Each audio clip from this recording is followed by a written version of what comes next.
So I go to take the trash out, and it just rained. So now you got this Verizon thing that any kid could fall down in. The water's overflowing here. There's nowhere for it to go. Then you walk back,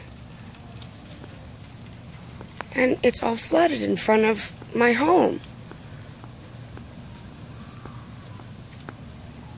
Gotta walk over Jean's spot.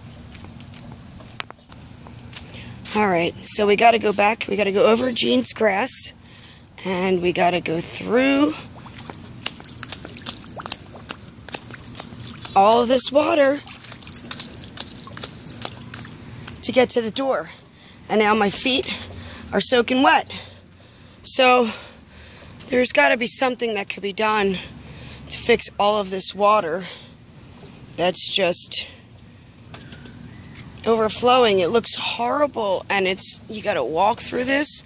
The girls next door have to deal with this too. I mean, this is no way to live. Hopefully somebody can finally do something about this.